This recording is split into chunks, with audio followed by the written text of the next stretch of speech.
previous this your session, the last lecture. So what is this d? D is e raised to power minus 1 mod of pi n. Okay, so this is e raised to power minus 1 mod of pi 1, mod of pi 1. So how we can change this inverse value? By taking this e to this side. So we have ed congruent this value 1 mod pi n. Okay, so we have similar, just change this equation to this particular form. Okay, so we have just changed this inverse form into this particular form, that ed equal to 1 mod pi of n. Clear? Again, you can just simplify this statement, that what we want, that the multiplication of these two numbers e and d should be such that mod of pi 1 is equal to 1. Okay, so the value of this ed when take a modulus with phi of n should be equal to 1. So this will be the value for the d over here. Okay, so this is how we can calculate the value of d in this particular case. That such that the value should be such, the value of d should be such that when it is taken modulus with this phi of n, its answer should be 1. Okay, or we can say that its remainder value should be equal to 1 over here. Is it fine? Next step is that we will calculate now the public key. So we have received the value of e over here, or sometimes it may be given to us, and we have calculated from this side. Again, the value of private key is what d, that we will get from this particular equation, and the value of n that we have calculated. So what is the purpose of this particular step? All these steps are that we require these steps to generate a key. So in this RSA is basically asymmetric algorithm in which we use two types of keys. One is the private key and another one is the public key. Okay, so when we say that a particular algorithm is a asymmetric, that means the values of all those of that particular key is different. Okay, so whatever the keys we will be using, that is private key and the public key, their values will be different. That you can see from this particular equation. Okay, so our value for public key is different. It is comprising of E and N. Similarly, the value of private key will be different because it comprises of D and N. So this is how we can say that our algorithm, this RSA algorithm, is a asymmetric algorithm. Fine. So we are done with this first step, that is a key generation form. So I just give you a brief about all this key generation. There are 3 steps in RSA. First step is the key generation, like this. Second step is the encryption, and the third step is the decryption. Okay, so you can say over here that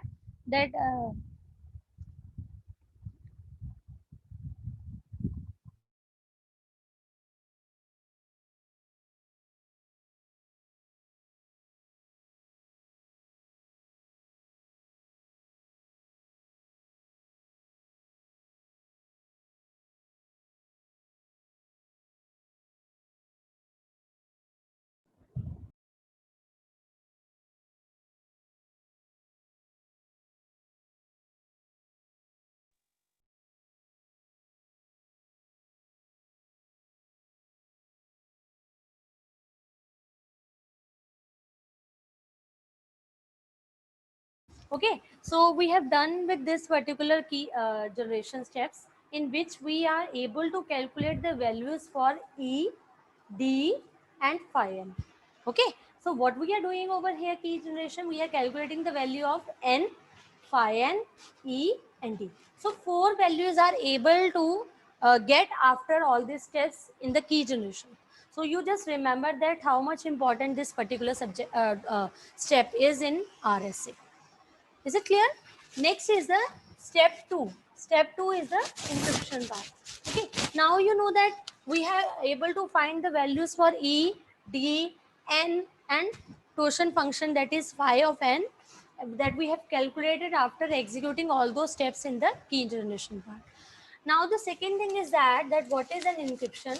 So in that encryption we will use this particular equation, that is C equal to m raised to power E mod of n.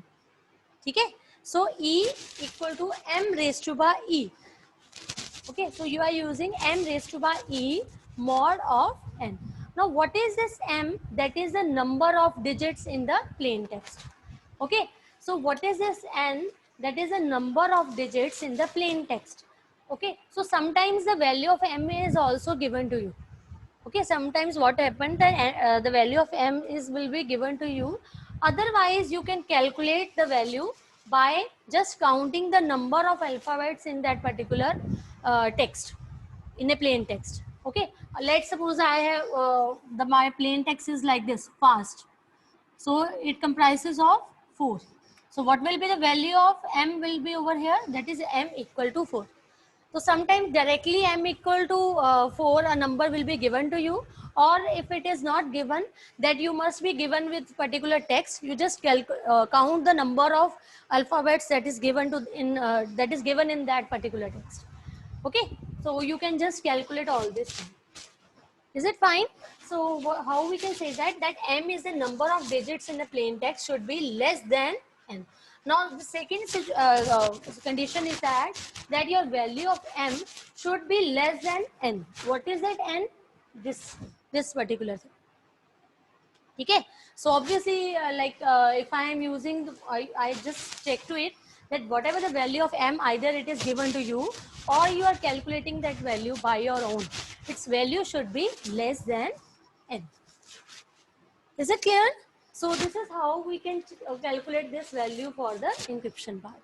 So in encryption part, what we get the ciphertext. So after calculating all those things, we will get the ciphertext. Is it fine? Next step is the last step is the decryption part. So what is the decryption? We say that m what? That was a plain text, original text. Okay, so what is that m? That is a plain text or the original text. So we can represent that plain text is equal to c raised to power d. So what is c over here? That is the ciphertext that we have received. And what is this d? The value that we have calculated over here. Fine. So we have c raised to power d mod of n. So what is that mod of n? The calculation of that p and q that is given, that we have calculated. Is it clear? So I hope so that you are clear with all these steps. Okay, so we have already discussed the key generation. In that key generation, what is our target is that we need to find the public key and the private key. So by formula, public key is what? E comma n, and private key is d comma n. Okay, so if you are calculated all these terms above in these steps, you can easily get the values of E and comma n and d comma n. Next is the encryption portion, in which we are just for the ciphertext we just require this E term that is being used with that m in order to get the modulus with the n part. Clear? So you can see that E and n. So what we say in this particular key, public key. So public key comprises of these two elements, E and n. So if you see this particular encryption part, you can see that we have used this E and n. Clear? So we are using this public key for the encryption part. Okay. Then we have that private key. For private key, we are using D and comma n. So here you can see that D n. Okay. So for this decryption part, you are using this private key. Okay. So you are using the values for all those private key for the decryption portion. So this is how you are using these keys for encryption and the decryption. So this is all about the RSA algorithm. That RSA algorithm consists of 3 basic steps. First step is the key generation, in which we will generate the keys like public key and the private key, for which we require to calculate the value for E, N, D and torsion function N. Okay. Similarly, we have encryption over here, where we just calculate that number of digits in the plain text will be available to us, and we will calculate its modulus with the n portion by using the value of E over here. Similarly, for the decryption portion, we are using this D comma n and we will put this upon the ciphertext just to get the original value in that particular decryption. Clear? Now there is an example that we need to solve. Okay, so what I have given, we are given with this P and Q. Okay, in exams also you will be given with the two prime number. So and just like I said that we take a large prime numbers, but just for the example I have taken just a small number considering that prime number, just to make all those calculation in easy form. So in exams also, so you will be getting with this value for P and Q. Now 3 and 11 both are prime numbers. Fine. So what we'll do, what is the second step? That we need to calculate the value of n. So what is that n?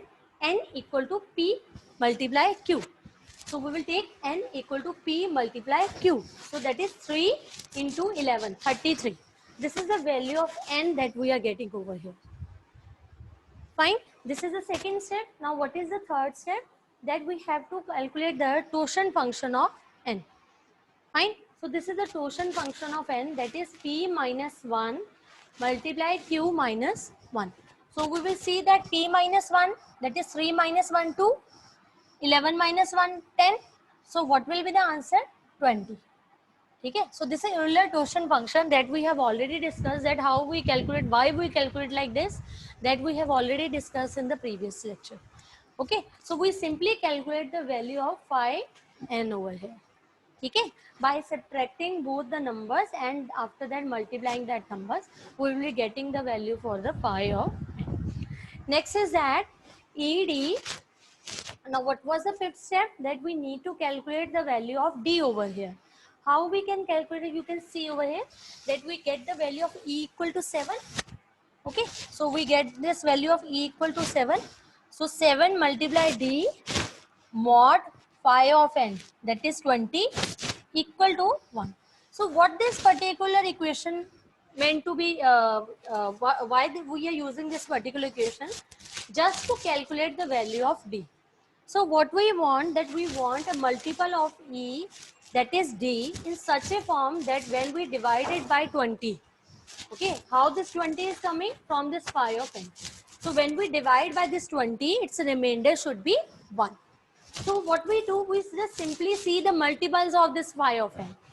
So like we have a 20 over here, okay. So many multiples are there, 21. So if we, what we do, that whatever the number should be divided by this 20, so that we get the answer 1 over here. So 7 3s is what? 21. So when we divide this 21 by 20, okay, you can get the remainder value 1. So what will be the value for this D? That will be 3. So this is just a random number you can get over here. Okay, so this is any type of a random number that you can randomly choose any type of a number in order to calculate the value of D over here. Is it fine?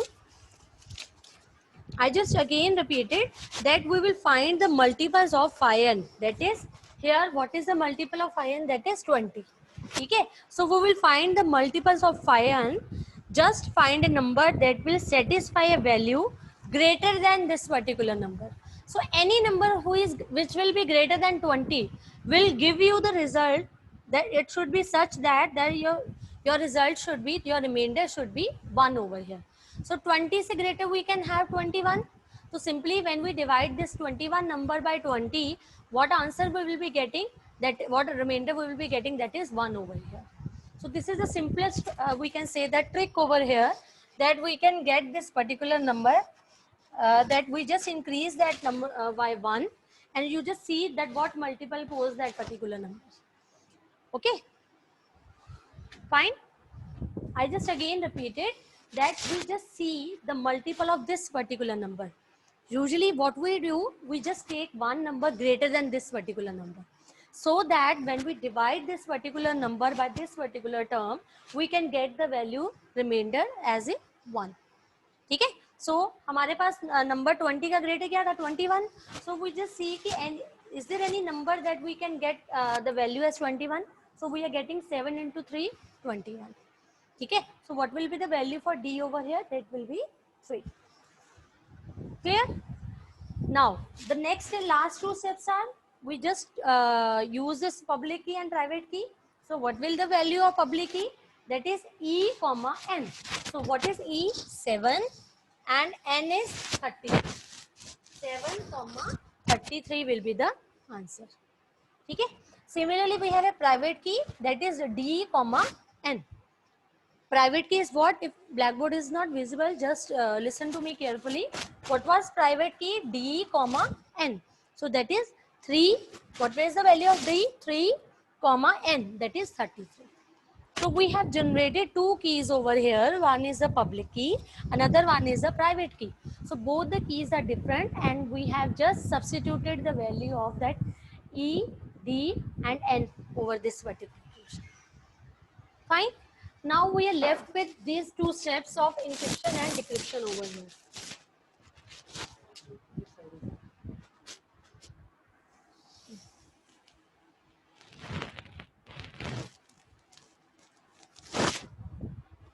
Okay. So we just calculate now the value for that particular encryption and the decryption. So I just erased all these steps. I hope you have noted and you are clear with all these steps. So we just use that particular.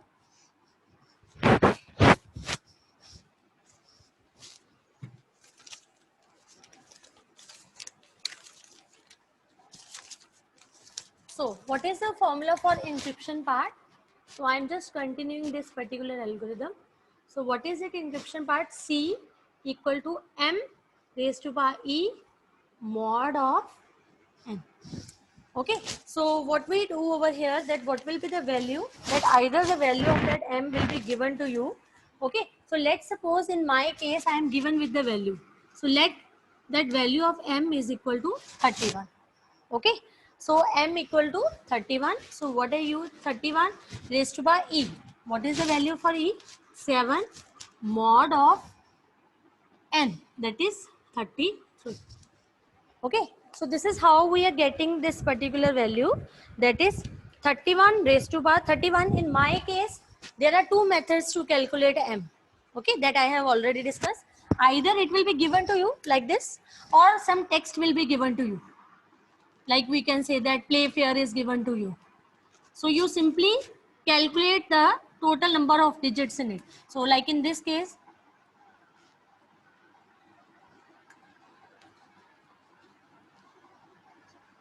8. Okay, so what will be the value over here is the M equal to 8. If it is not given, then some text will be given to you. Otherwise, you just simply use that value of M and put all those equations of E and N over here. Okay, so what answer we will be getting after calculating all those things? We will be getting the answer, that is 4. So what ciphertext I will be getting, that is C equal to 4 over here. Clear? This was my second step. Now the third step is for the decryption part.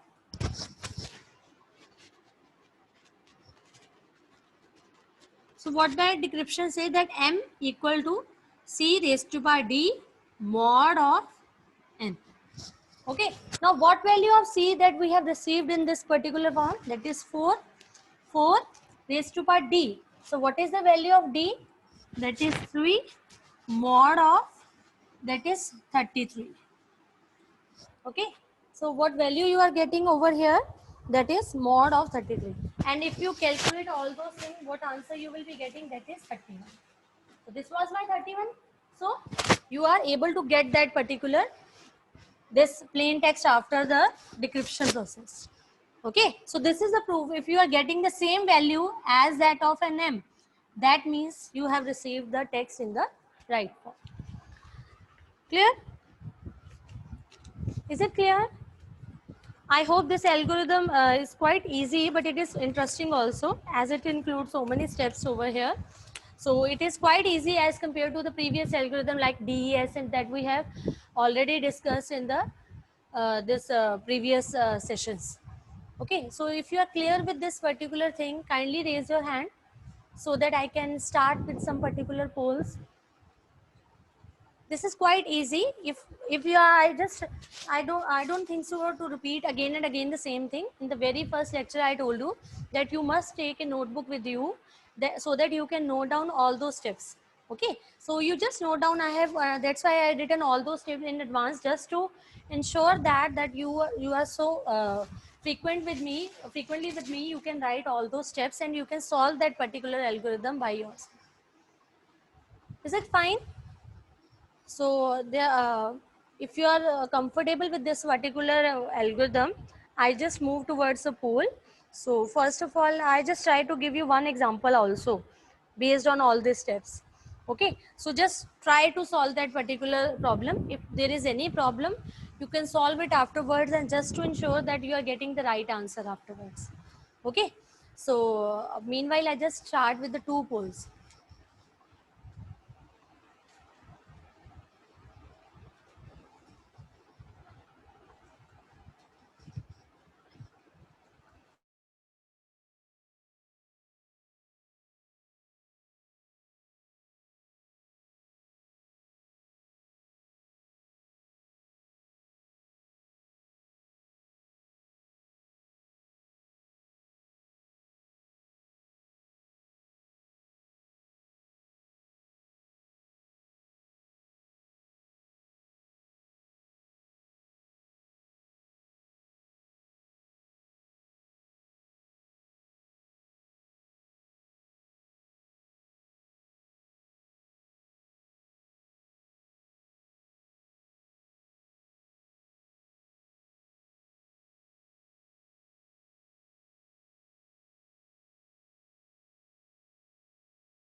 Okay, students, I'm going to end this poll and you just see the answers. Okay, the very first thing is that, okay, I'm sharing results with you. The very first question was that public key encryption and decryption is not preferred because obviously it is a slow hardware software, it is intensive, and it has a high computational load.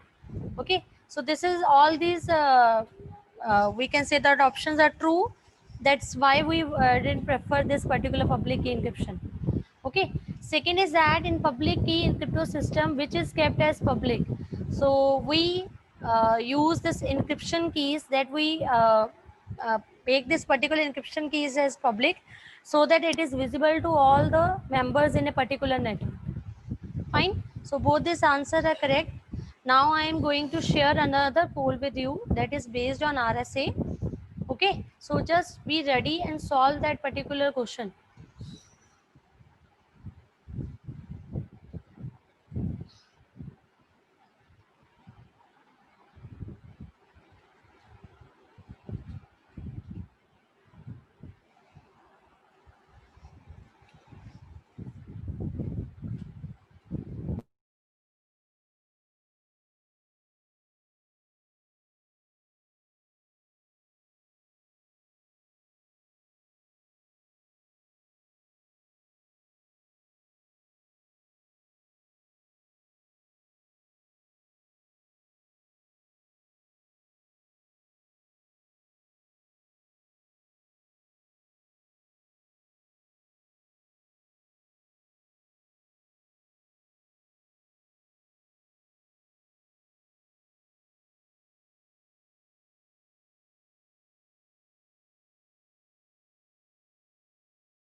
Hurry up, students. I will wait for another 1 minute because this is, I know that this is a type of a numerical part, but you just see to it that how frequent you can get the answer.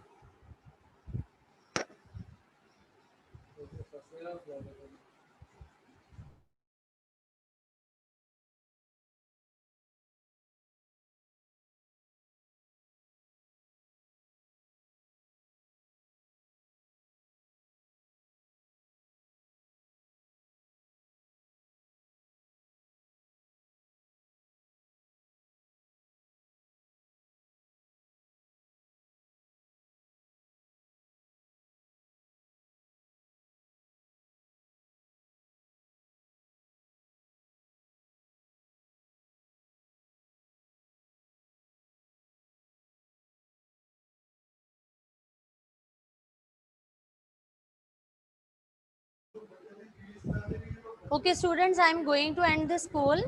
Okay, and I will just share that results with you.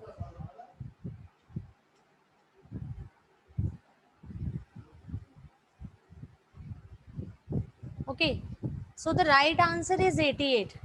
So you see here that we are given with the PQ, E is also given to you, and we are given with the cipher message. Now, what was our task is that to calculate the plain text.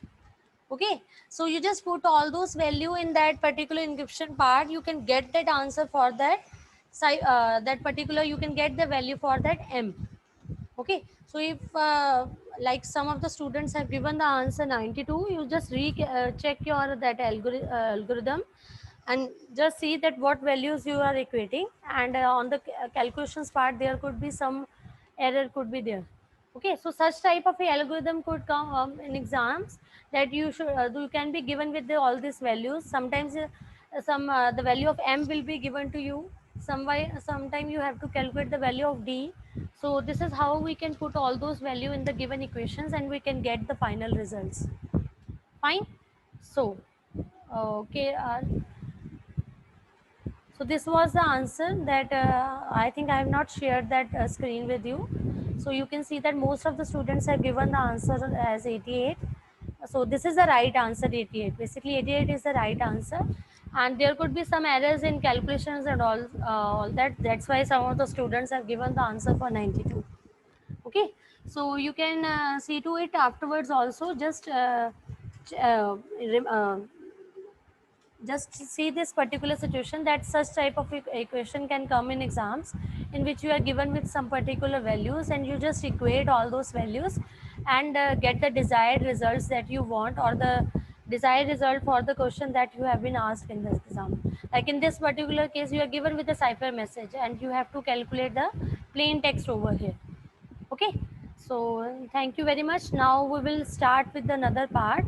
So with this I can say that we have completed with this particular RSA portion, and also there is a another small topic, a theory based topic is there regarding the key management.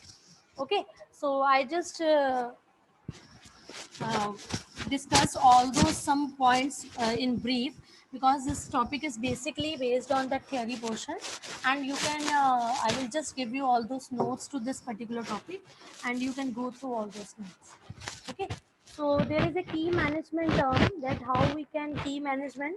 Basically we have a key management life cycle over here. Okay, so there are some steps in the key management life cycle.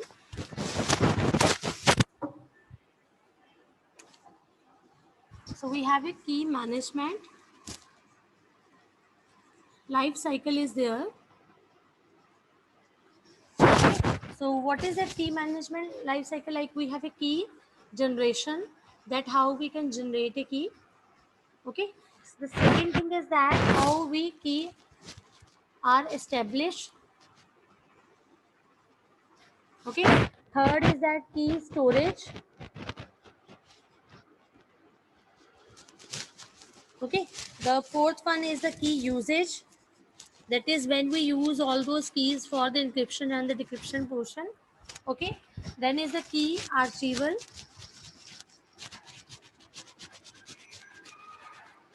Okay, the next part is the key destruction, that whatever the keys that you have used for that particular algorithm, after that you need to remove all those keys so that the third person could not get all those things.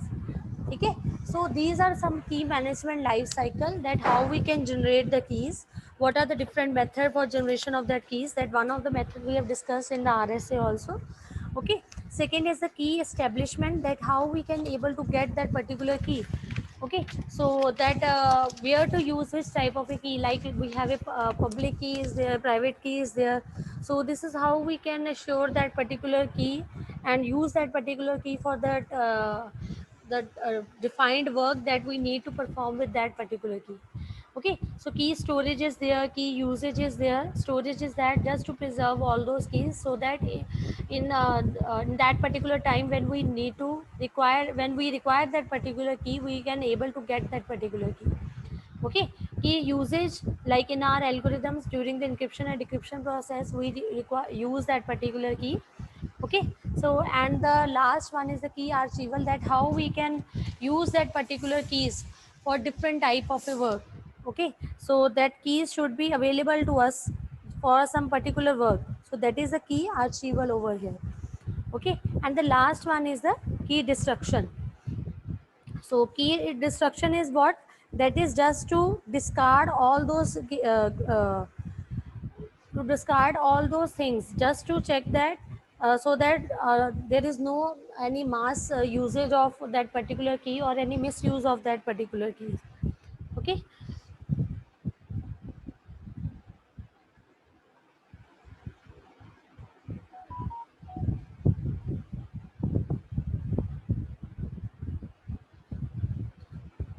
okay, so archival usage is that how we can store all those keys, how we can record that particular keys in a different database over.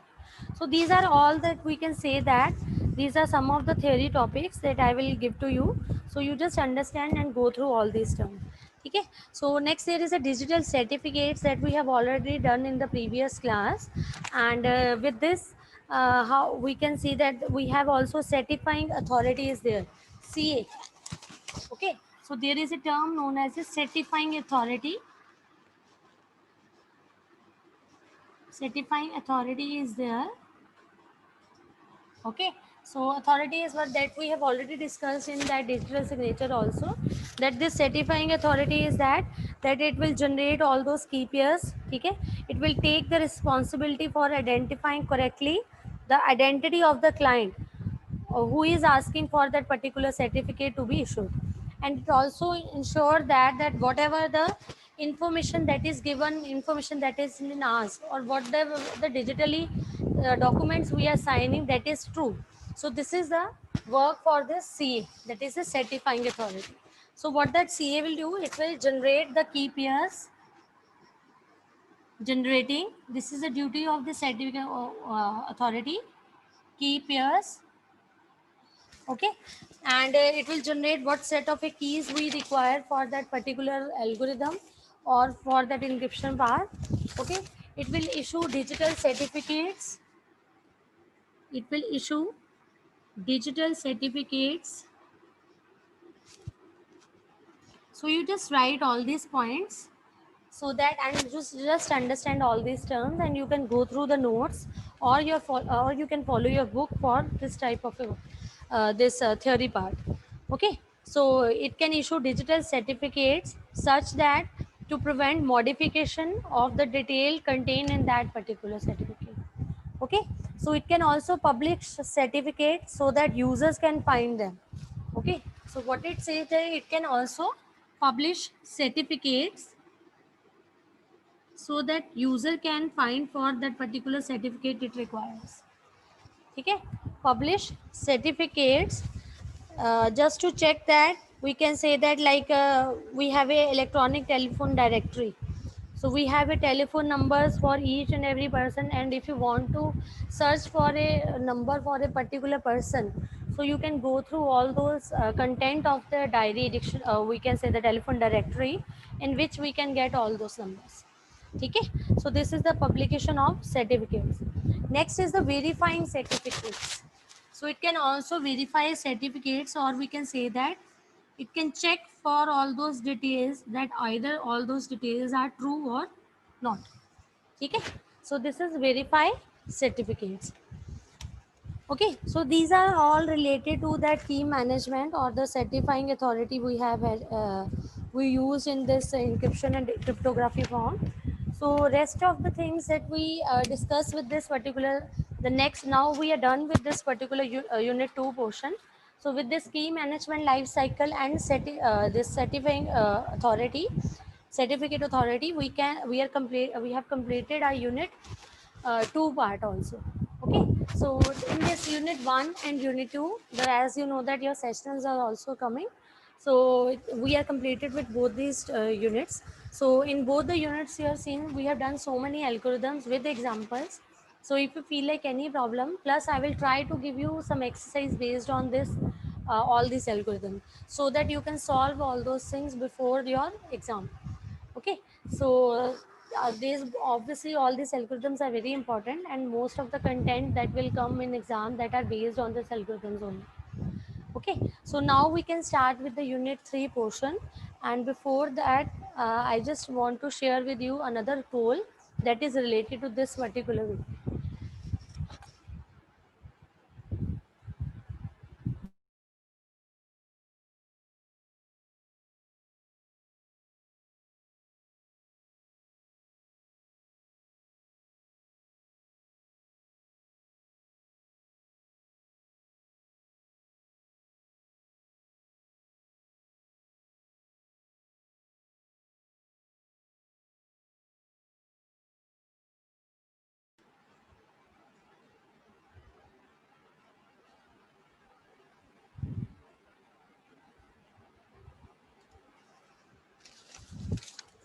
Okay student, before this next poll I just want to share with you, I just start with another topic, because that poll is somehow related with that particular part. Okay, so now we will start with the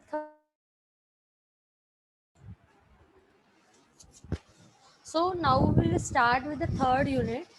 Now this third unit comprises of all those authentication methods. Okay, so many times we have used this word authentication, confidentiality, and the integrity. Okay, so I just want to clear all these three terms, and this term should be very much clear in your mind, because many times when questions come exam, students get confused in all these terms. Okay, so you just go through all these terms that I am going to discuss with you. The very first term is the confidentiality. Okay, the second term is the data integrity.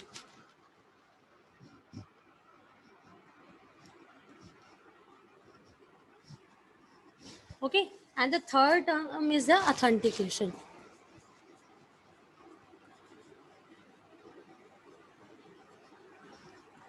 Now sometimes all we seems to use all these terms related to the security of a data, okay, or the security of a content. So many times we get confused in all these terms. So the very first term is the confidentiality, which refers to that we need to protect the information from being accessed by unauthorized person. So what confidentiality says that there is should be no access to unauthorized person. Okay, so what we want that if two parties are sharing some data, okay, so we don't want any third party that can access that particular data. Okay, so what we require that there should be no access to unauthorized person. That is the purpose of this confidentiality. Okay, so if a x and y are there, okay, x and y are there, so x and y can communicate with each other without the intervention of any third party over here. Clear?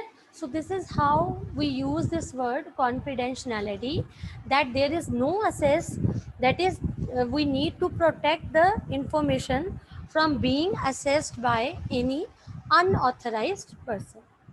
Similarly, we use a word, there is another word that is data integrity. So Integrity is what? When we are integrated is what? That is in a group.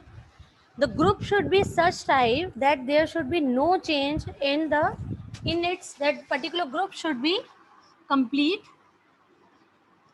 Like we don't use word group over here, we use the word information over here or the text over here.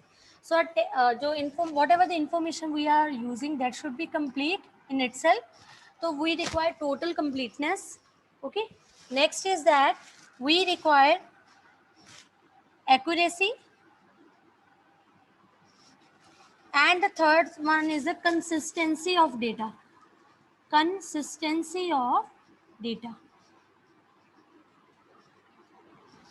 Okay, so what we require, that whatever the life cycle, whatever the total process is there, okay, there is no change in the overall completeness, accuracy, consistency of a data over its entire life cycle. Okay, so let's suppose like data integrity, I have passed the information that all students are required to submit the assignment by 18th of September. So this statement is complete in itself, that what I regard that all students, all means every student of your class, okay, whom I am responding, that is to the student, okay, submit, what to submit, that is assignment, and by which date, that is 18th of September. So that is the integrity. If I say all students are required to submit the assignment, so that particular thing is incomplete, because we are not given with the date, or I just say students just submit your assignment, which student, okay, which class. Okay, so that is the completeness, accurate, and the consistency of a data. So that is we need to maintain in this data integrity part. Okay, so data integrity, I think you are clear that that particular information should be complete in itself. There is no chance of error, there is no chance of any type of a modification. If someone may use my data, like students are required to submit, if I have given 18th of September, some may modify my data to 20th September, because I am not mentioning any particular thing over here. Okay, so this is how we can maintain that data integrity. Clear? Next is the authentication portion, in which we need to verify the user's identity. So what we require, we just verifying the user's identity. Verify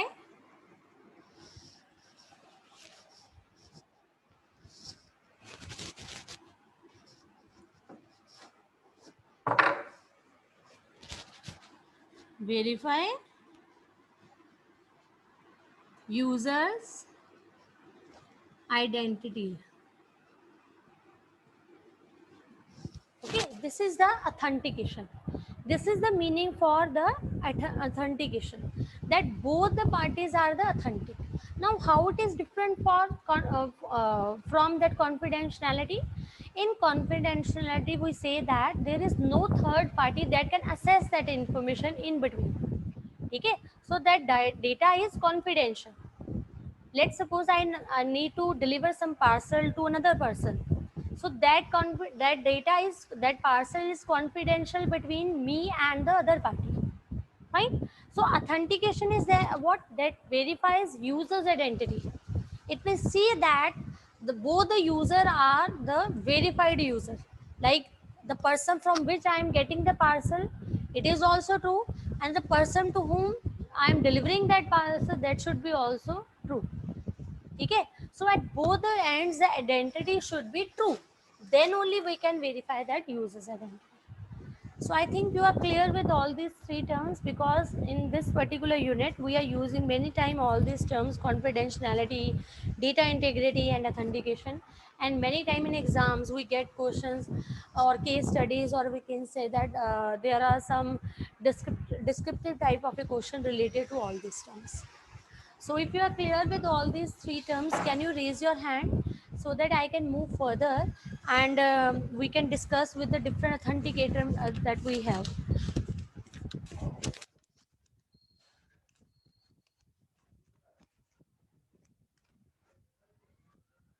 Okay, so, okay, that's fine. I just move towards the next part.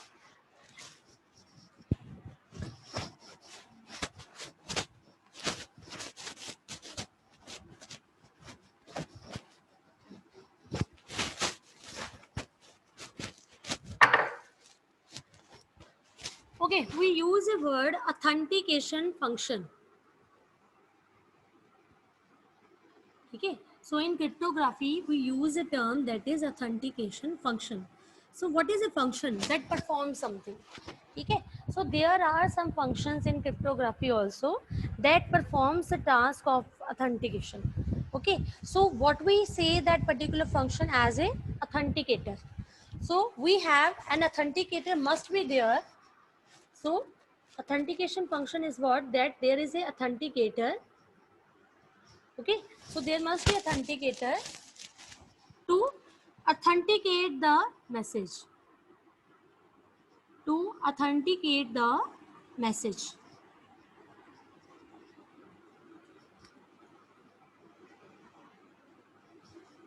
Okay, so what is the purpose of this authentication? That we have a authenticator. Now we are using three terms over here: authentication, authenticator, okay, and authenticate. Whom we are authenticating? That is the message. Who will authenticate? That is the authenticator. Why we require this process? To prove the authentication. Okay, in order to perform the authentication of that particular message.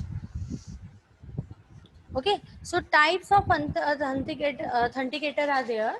So we can use, there are different types of authenticator. So this topic is also one of the important and interesting topic, that we have a different types of authenticator, or we can say that there are different types of function. There are different types of functions to produce authentication. To produce authentication.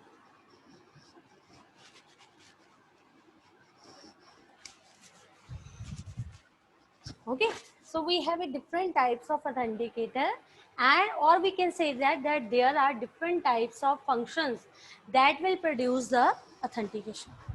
Okay, so in cryptography we basically follow three methods of authentication. One is the message encryption. Message encryption. Second one is the MAC, that is message authentication code.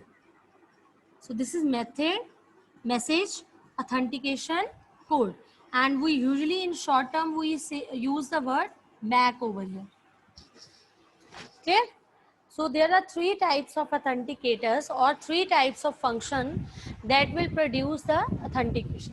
One is the message encryption, second one is the message authentication code, and the third one is the hash function.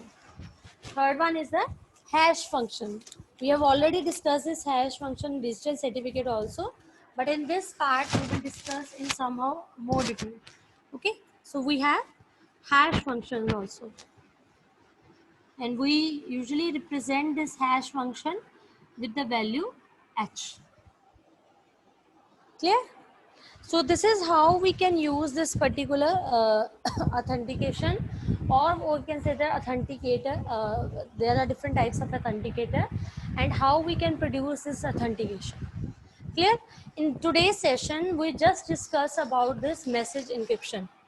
Okay, so we discussed this message encryption authenticator. So message encryption is what? So you have seen that many times. I just give you brief overview of all these methods, and we will discuss one by one in detail. So in message encryption, what is there? That ciphertext act as a authenticator. So you have seen that we have done so many algorithms in this particular subject. So what we have generated a ciphertext over there. What is that ciphertext? That we have converted the plain text into some unreadable form. Fine. So that unreadable form is what? That is the type of a authenticator. Why we need to change that data? So that the third person cannot able to judge that what particular data has been transmitted. This is our purpose. That's why we have converted that plain text through the ciphertext, just to protect that particular text, ciphertext, from the any outside or any third party access during that particular program. So that's why we have used the message encryption part over here. Okay, so ciphertext is acting as a authenticator. So ciphertext is acting as a authenticator over here. Clear? So this is message encryption, and is what that we are using ciphertext as a message authentication. Now the second one is the message authentication code, that is MAC. So sometime what will happen, that we will have to do some authentication function, or we apply them on the plain text along with the key. Okay, so here what we use such type of equation like this: C M K. Okay, CMK. So what is the CMK? Is that this is some type of a, we can say that, encryption function, authentication function we are using, that is C, and we apply this authentication function to the message with the help of a key, which produces a fixed length code. Now what it will produce? It will produce a fixed length code. Fixed length code, which we define as MAC, that is message authentication code. Clear? So what is this C over here? C is what? That is a authentication function over here. Clear? So C is what? That is a authentication function we are applying. Authentication function is there. M is for message, K is the key. So what we do, when we club all these things, and we will generate a fixed length code over here, that is known as a MAC. Okay, so sometimes we will have to do some authentication function, and we apply them on the plain text, that is M, along with the key, which produces a fixed length code, that is known as a MAC. Okay, so sometimes we use this authentication function on that particular message with the help of a key in order to produce fixed length code. Okay, so that code is known as a message MAC, message authentication code. We will discuss all these things in detail in the next sessions, but meanwhile you just understand what is the purpose of this MAC authenticator. Okay, similarly we have a hash function over here. So what is this hash function?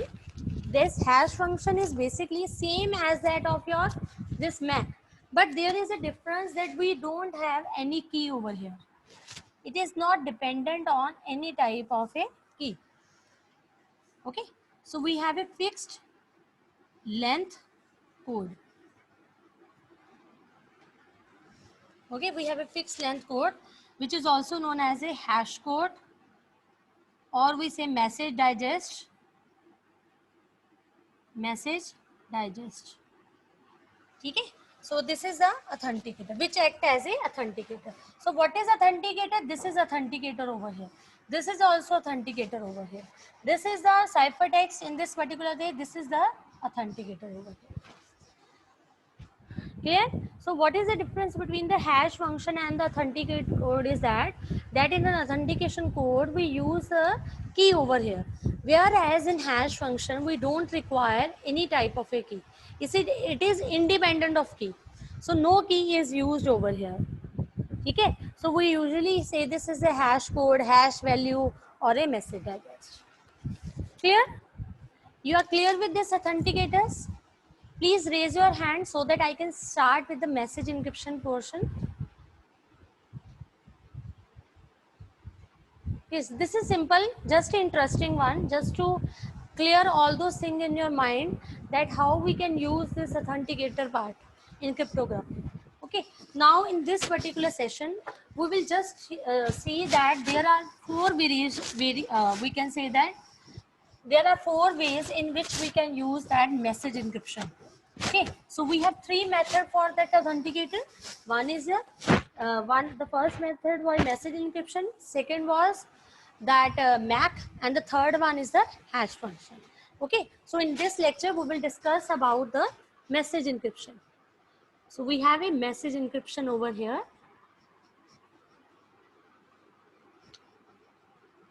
This message encryption is available in 4 different forms. So the very first form is one that when, let's suppose this is your first form.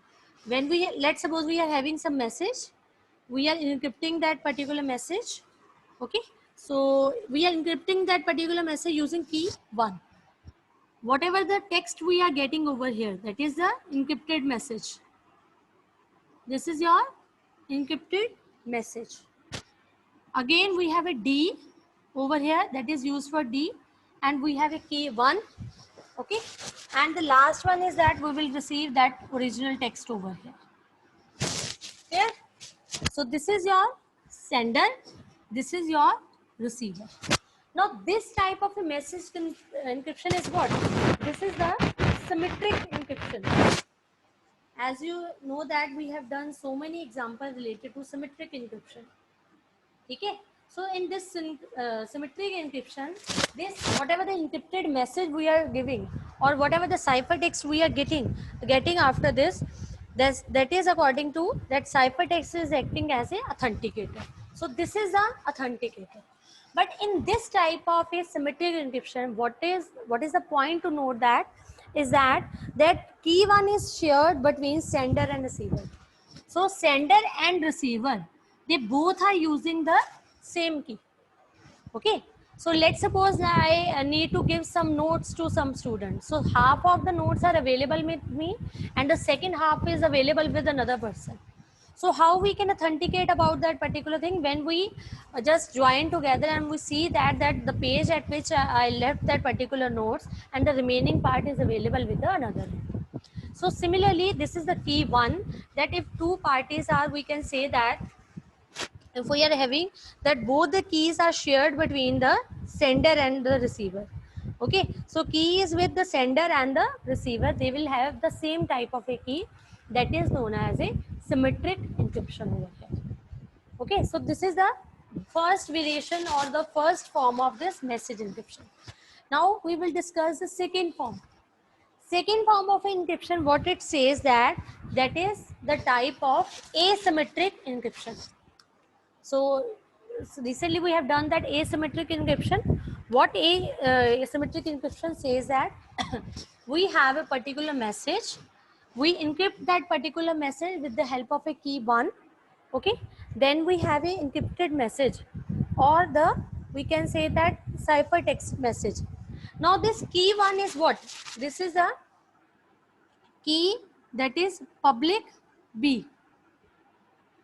Okay, so public B means which is known to all. So we are encrypting this message using the public key of this receiver, या B हम बोल सकते हैं. We are using the public key of the receiver, which is known to all. Public means it will be visible to all. Okay, so we are using the public key B that is known to all. Okay, and what we do that we will decrypt that message, that is key 2, that is K private B.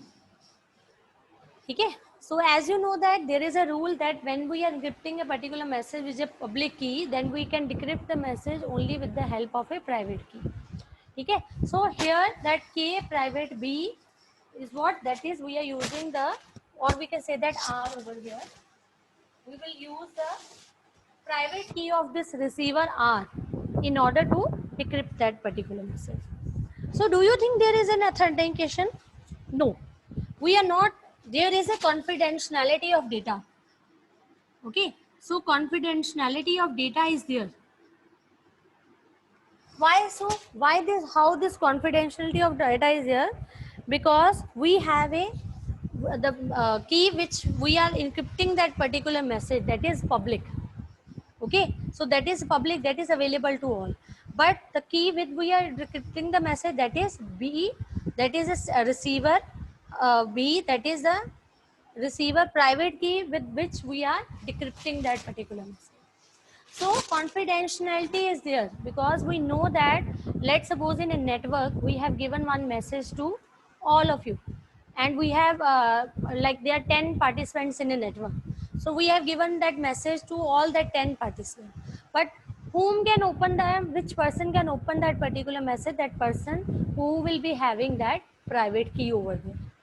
Okay, so confidentiality is maintained, and but authentication is not there. There will be no authentication. Why no authentication? Because this key is public. Because this key is public, we don't know which particular person has sent this message, because anyone can encrypt that particular message. We don't know which person has encrypted that message using the key of that receiver. Okay, so that's why authentication is not there, but confidentiality is there in this type of a scenario. Clear? Now let's suppose we are using, now there is a third form. I know this, I just give you notes related to this particular topic. This is somehow a little bit confusing, but just go through, you just listen to me and go through all those concepts, then you will be able to understand that how all these things are different with each other. Now the third case is what? That we have a message over here. Let's suppose I will use the word A over here. This is the sender A. He is encrypting that particular message using the private key of A. Okay. So what it is using? It is using the K private key of A. Clear? Next is what? It is the message has been encrypted message over here. Now this is decrypting the message using the public key of A. Okay. So K public A. Okay, so this is the receiver end where we are getting this message. So receiver, we are mentioning it with the wave. Okay, now what we do, that how we can, that in this particular situation, what is there? Authentication will be there. Okay, authentication will be there, but there will be no confidentiality. What we have done, we have just used the private key of A over here. Okay, and we have a public key of A to decrypt that message. How we can say that that authentication is there, but confidentiality cannot be there? Because how authentication is there? Because we are authentic that this particular message has been typed by the private key of A. Okay, so this is the authentication, but confidentiality is not there, because any person in a network who will be having that public key is always open to all. Okay, public key is always accessed by everyone in a network, so anyone can access this particular message who will be having the public key of it. So confidentiality cannot be there, that we do not know that the person to whom we are receiving this particular message, or to whom we are transmitting this message, this is the right person or not. Okay, so because we are using public key of A, so anyone can use that particular message. Okay, so this is somehow a vice versa case. In the previous case, what we have seen that there was confidentiality of data, but there was no authentication. Okay, so this is how somehow term that we are used the third way in which this authenticator are being introduced using the message encryption. Now the next thing is that there are fourth part. This was the third version. Now we have the fourth form in which we can have this message encryption. Okay, now we will, what we'll do, we will just use the both dual encryption and decryption. Okay, we use the concept of dual encryption and decryption. Dual encryption and the encryption method. This is the fourth form in which we can get the message authentication.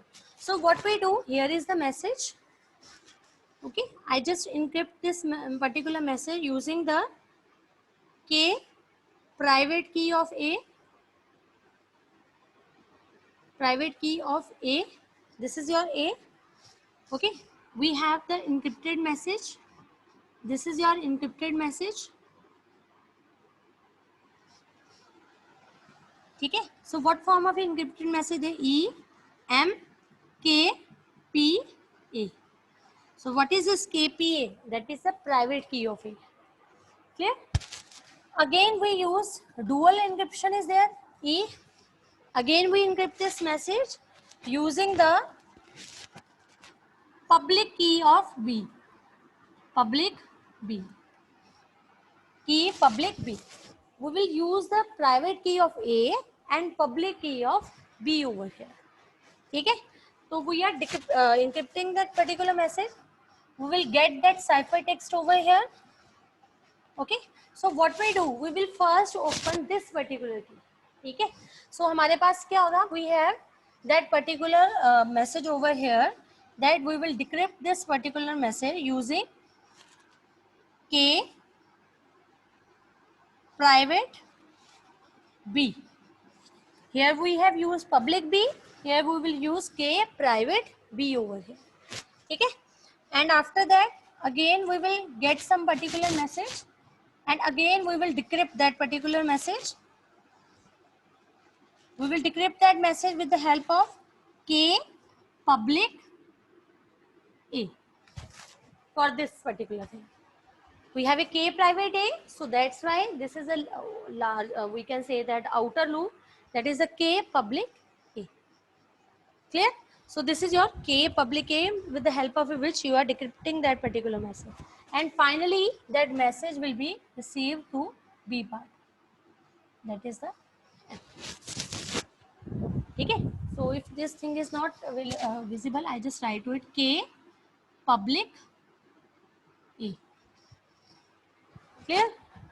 So this is how we can get this particular dual encryption and decryption. This method is also known as a signature. Why we use the signature part? Because we are using the private key of A over here. 2. Why we are using the signature? That this is the private key of sender is used in the first locking this, first encrypting this particular message. Okay? So both authentication and confidentiality is maintained over here. And confidentiality.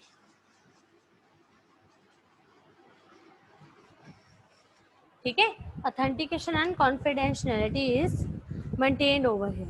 So authentication is possible because K public A is used to decrypt the message. Okay, why we are seeing that how authentication is used? Because we are using K public A. This one, we are using K public A is used to decrypting the message. Kindly note all these terms. Decrypting the message. And how confidentiality is maintained? Because we are using K private B to decrypt. K private B to decrypt. So actually this two decryption part is maintaining this confidentiality and the authentication part. Clear? So you just go through all these different versions of message authentication. So we have started with the topic of that message authenticator, or we can say the message authentication. So we have discussed that there must be some authenticator to authenticate the message. So the very first form is the message encryption, in which we use the concept of a keys. So what we mean by encryption, that we are getting the message in the form of a ciphertext. Okay, so we are getting the answer in the form of a ciphertext. So we can have asymmetric, symmetric over there that are required to encrypt that particular message, and that encrypted message or the ciphertext will produce you the authenticated method. Okay. Next is that the third version was that in which we have used the private key in which of A, in which authenticator was there, but there was no confidentiality of data. And the last version that we have discussed just now, that is saying that we can perform dual encryption and decryption method. That will give you the message encryption. That is also one of the way that how we can produce authentication and confidentiality. Fine.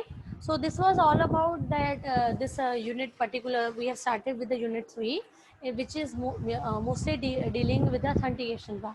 So we have started with the different authenticator method.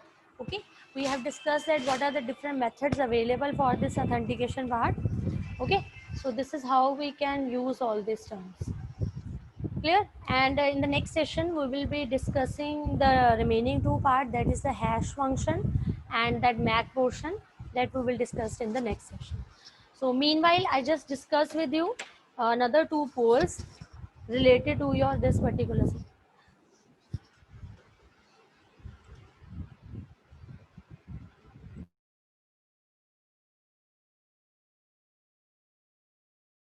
I'm going to launch this poll, that is poll 3 with you. So kindly give your answers related to the question.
Okay, students, I am going to end this poll. So what I have noted that same question has been typed twice.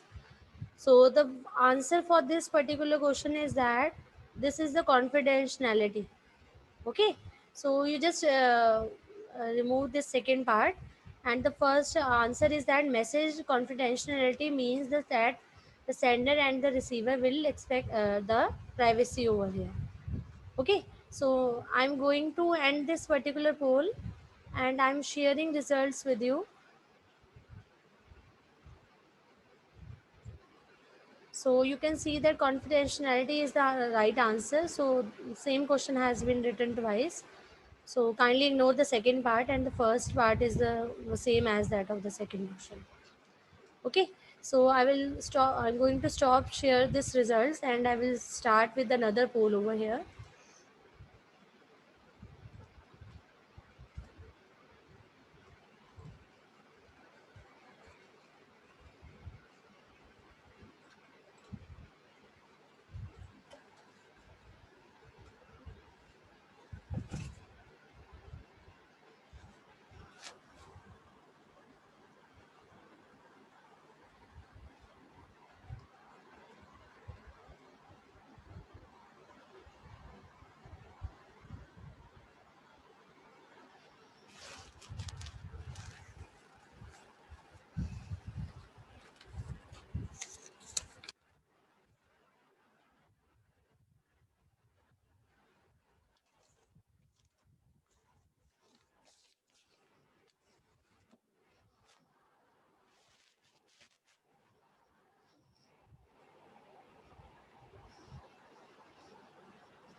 Poll. So hello, I just share results with you. So obviously, digital signature cannot provide the this confidentiality for the message. So this is the right answer. This question was somehow related with your previous question also. So I just this is just quite good response from your side, that you understood the concept that digital signature provides you with the integrity and authentication, but not with the confidentiality one. So student, this was all about this particular session, today's session. So if you feel like any problem, you can just raise your hand so that I can so if you feel like any problem, you can discuss with me regarding today's session.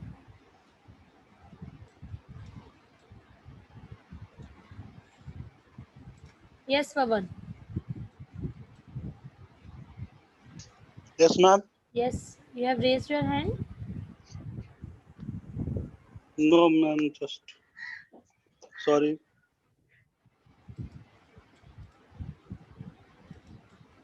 Yes, Mridul. Yes, ma'am. Yes, Mridul. Tell me, you understood regarding this RSA? Yes, ma'am. So why we the very first line of this RSA was that we use two large prime numbers. So what that means, that large prime numbers?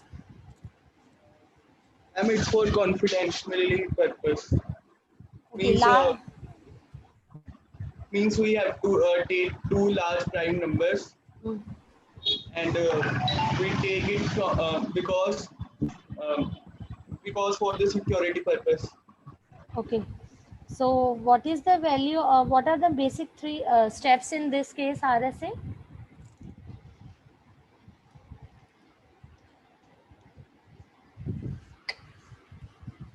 Ma'am, first of all, we select uh, key generation, Yes.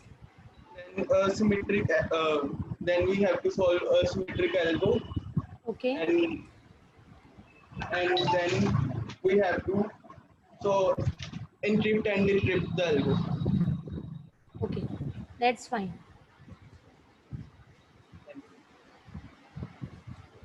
Okay, Sunny.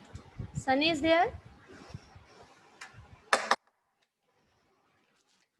Sunny, unmute your mobile mic, please.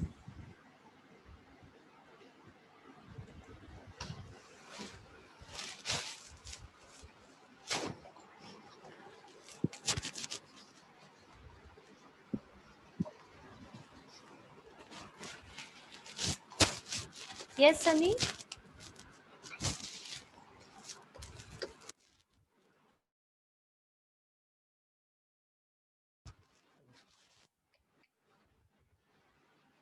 Yes, Upinder is there. I knew it कि ये उपिंदर और सनी तो कभी भी नहीं होंगे meeting में. Hello, hello. Good afternoon, ma'am. Okay, Upinder is there. Very good. So, Upinder, what was the content for today's session?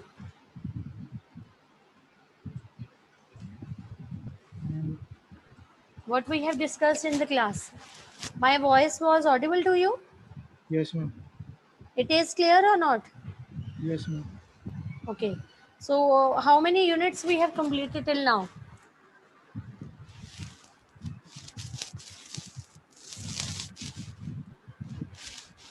Upinder, I Ma'am, think you were three. sleeping in the class. No, ma'am. 3 units. Sorry?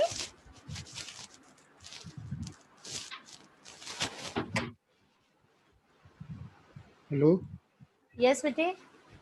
ma'am. 2 units. 2 units are done. Okay. So, can you explain RSA? Why we require this RSA?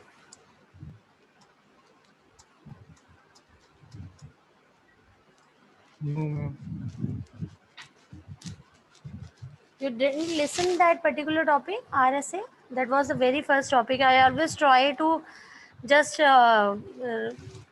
we can say that whatever the algorithm we do in the class, my first priority is always on algorithms. So that at that time you people are quite fresh and you can understand each and everything. Sukhman. Sukhman is there? Yes, ma'am. Yes, Sukhman. Can you tell me the different contents that we have discussed in today's class?